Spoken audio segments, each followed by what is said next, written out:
Hello everyone, my name is Bruno Pichler. I'm the founder of INSS Independent Neuroscience Services. I'm very grateful to the organizers and the board of Sculpted Light in the Brain conference for inviting me to talk briefly about the type of work that we do at INSS. I was a participant myself at the 2019 SLB conference in London, and I really have to say it was one of the best conferences I've ever been to. I mean, like every single talk was super interesting, and I was just really excited to be there and hear so many great speakers. And so I was, of course, very much looking forward to coming to Boston this year for SLB 2021. But then, of course, in-person conferences are impossible at the moment for obvious reasons. So fingers crossed that we can all gather in Boston next year. But in the meantime, it is great that the organizing committee is putting on this series of online videos to keep us all entertained. My background is in two-photon calcium imaging of neuronal populations in mouse cortex in vivo. I started working in this field over 20 years ago as a graduate student in the Konitz lab in Munich. Of course, back then there weren't any sort of commercial two-photon microscopes available, so I learned how to build custom two-photon microscopes and write custom software to operate them. And as it turned out, I mean, I really enjoyed building microscopes, and I still enjoy that very much today. So about 5 years ago, I started a company to assist neuroscience labs around the world with their custom microscope projects. And I'm going to tell you a little bit about this and about this work and about the company.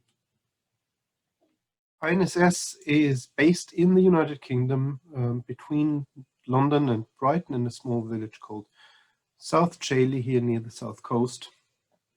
And we offer a service that we call assisted DIY. Now, what does that mean? Usually for a multi-photon microscope, you can choose whether you want to buy a commercial turnkey system or build your own do-it-yourself system. Each approach has its advantages and its disadvantages, some of which are listed here. Turnkey systems, they have a pretty steep price tag usually, and then you get a very sort of closed proprietary design, which leads to what's called a vendor lock-in. So if you want to make any changes, any additions, adapt it in any way to your specific requirements, you have to talk to the vendor, and they're really the only people who can make changes for you because they're the only ones who really know that proprietary design. But on the plus side, you don't need any sort of prior experience. The commercial vendor builds everything for you and they train you how to use the system. And so this can be a really good solution if this is your preference. On the other hand, for the DIY systems, they have a very low price tag, which is very attractive for a lot of people.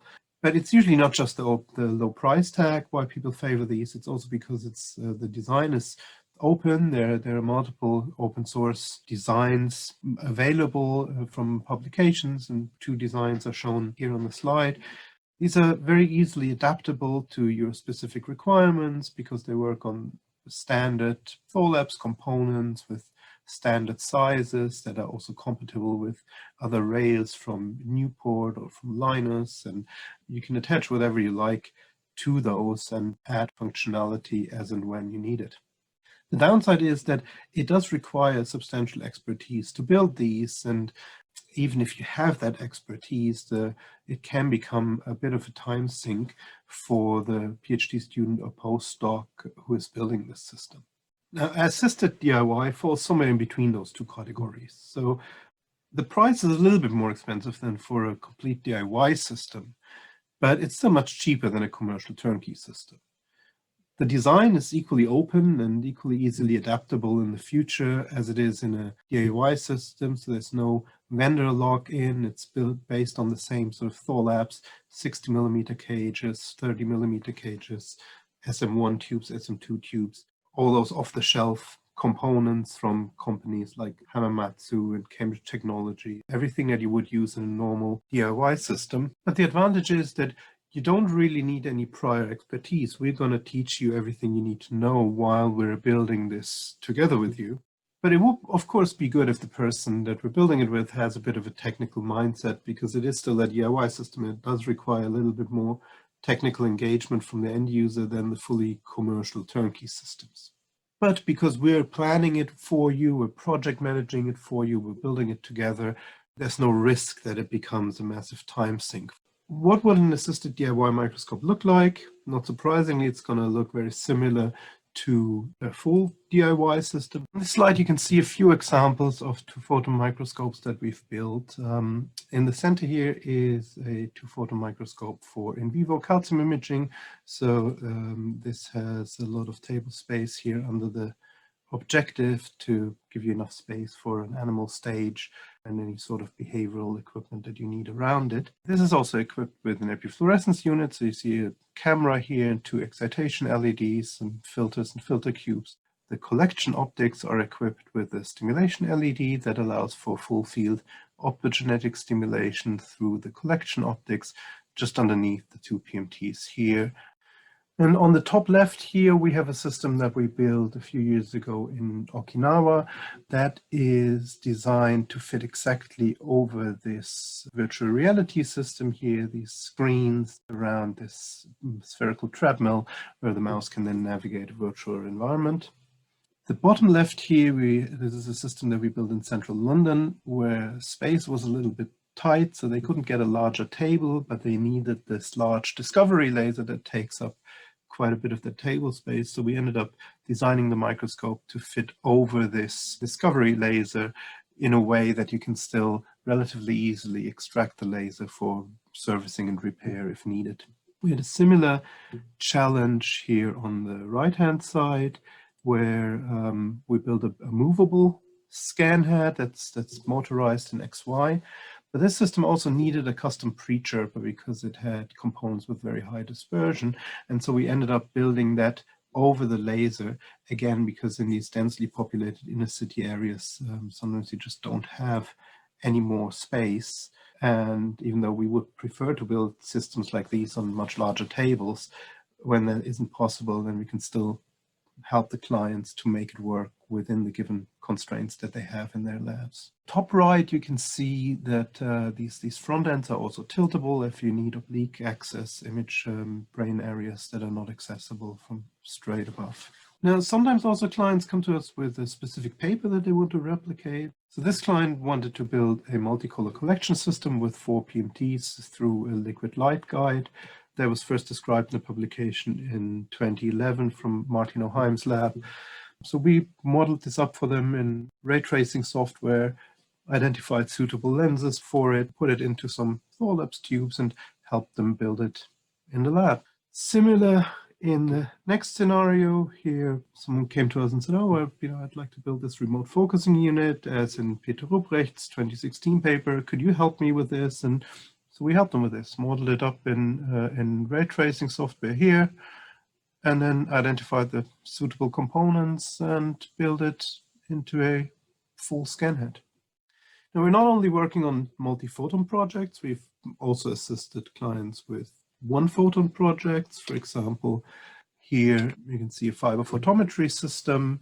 This sort of technique was first described by Helmut Adelsberger in Arthur Conrad's lab back in 2005. So here we have a 3-color system with 3 fiber coupled LEDs that go through the appropriate filters and then directed through a fiber.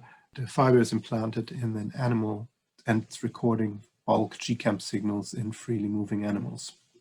We've also built a tandem lens epifluorescence microscope. They're very popular for wide field fluorescence imaging of GCAM signals on the dorsal surface of mouse cortex while the mouse is performing some behavioral task in some form of treadmill.